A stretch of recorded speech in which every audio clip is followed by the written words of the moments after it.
former vice president heading to the Supreme Court.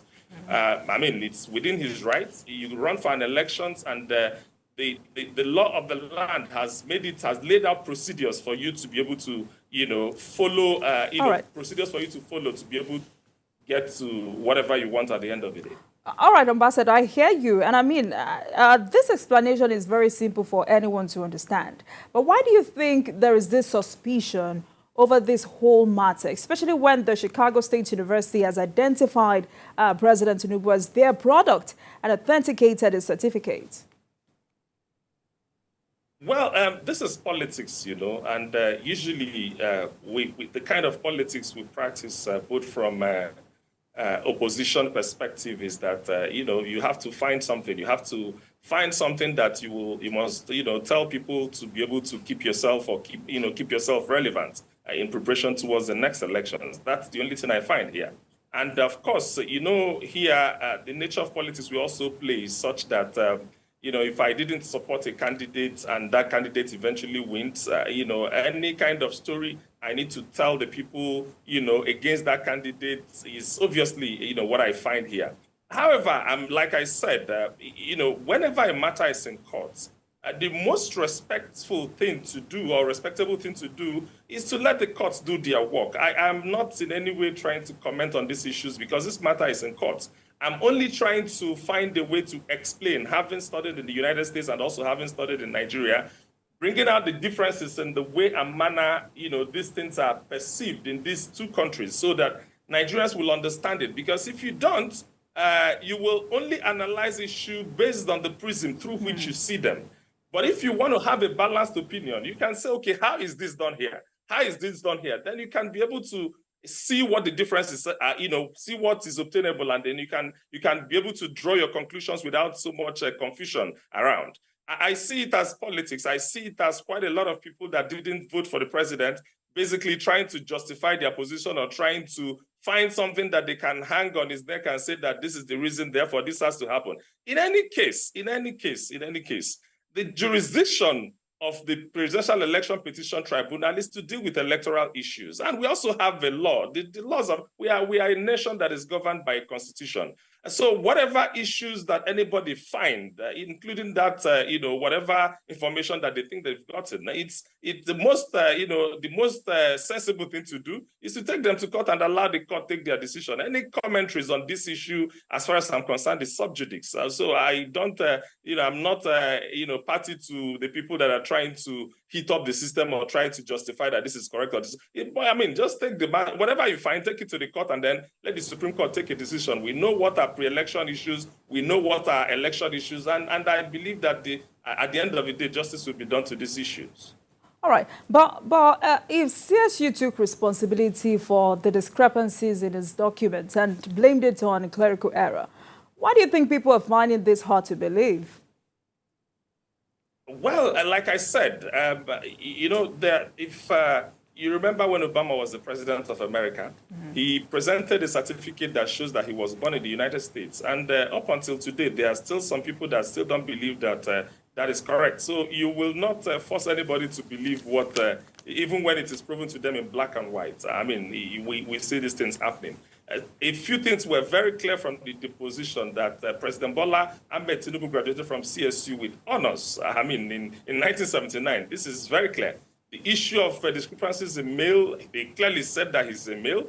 They clearly even took responsibility for the typographical errors that that came up as a result of sex and date of birth, and which they alluded to say that these things are actually imputed by individuals, so it's actually prone to error.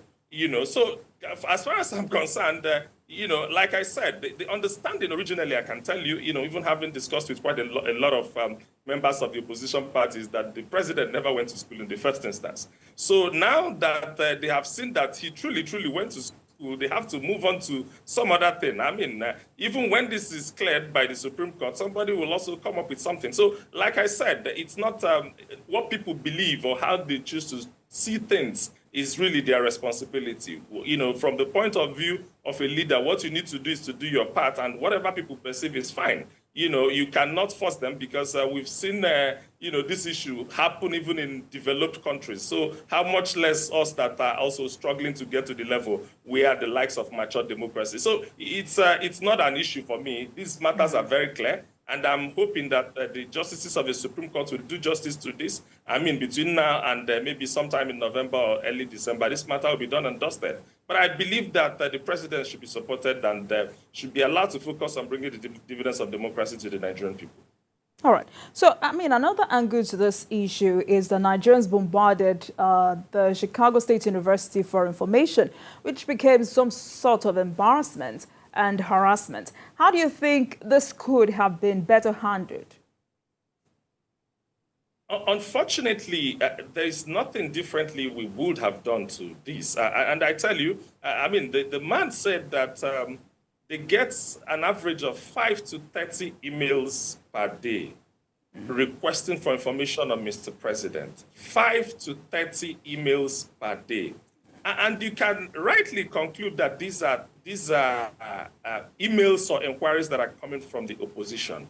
And, for all you care, the question would be, why haven't they come clean or come open with the information that the universities have been sending them? It's because each time they send this email, they get a response that is in the positive. That's the reason why. You've never had anybody say that they sent an email to CSU, Chicago State University, and then it came back negative. So much so that the university had to prepare a template for responding to emails that are coming from Nigerians with respect to this issue.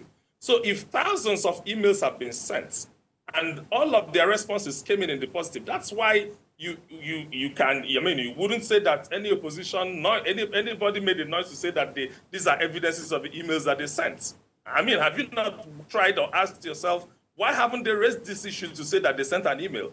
Thousands of emails have been sent to CSU on a daily basis, and they always get this response that are in the positive, and that's why nobody's talking about it. I mean, if the registrar of CSU didn't come to say that these are the number of emails that they are getting in this case, how would you know? So my take on it is that there has been a lot of efforts from a lot of fronts trying to discredit the certificate or the records of Mr. President. That's obviously what I can conclude. Can you stop them? Absolutely no. They have done what they need to do or what obviously satisfies their quest. But at the end of the day, I'm sure that these records are already out in the open. And if there's anything anybody find, you take it to the court and the court will take a decision. We're a nation that is ruled by law. And at the end of the day, it's important that records are kept the way they are, because I was actually asking myself, I mean, if you want a lot more information or clarity, even at the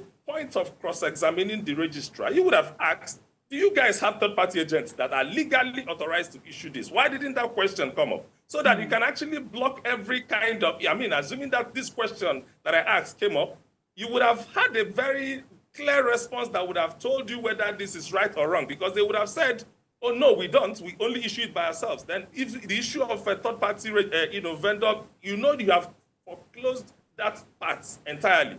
But like I said, it's important that Nigerians allow any matter in court to follow its course and then get to a conclusion.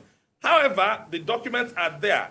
The naysayers will always, read the document. And I also had something like it's a Nigerian thing to forge certificates. I mean, where on earth and how did we come to this conclusion, for crying out loud?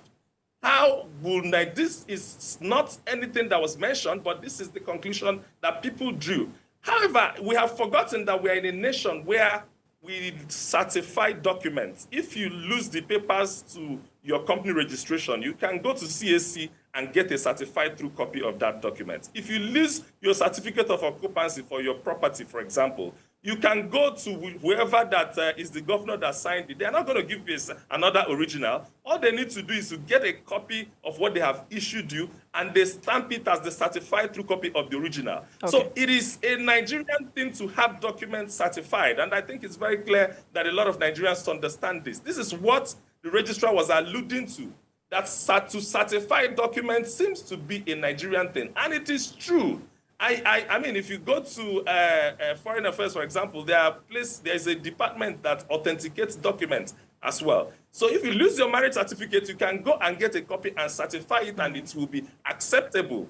Those that are going to court to contest electoral issues will go to will go to INEC to get a result or get some sheets that they will stamp, certify through copies that they will use to present their case in court. So there is nothing wrong with what the man has said. He never mentioned that it is a Nigerian thing to forge results. He mentioned that it's a Nigerian thing to request for certification.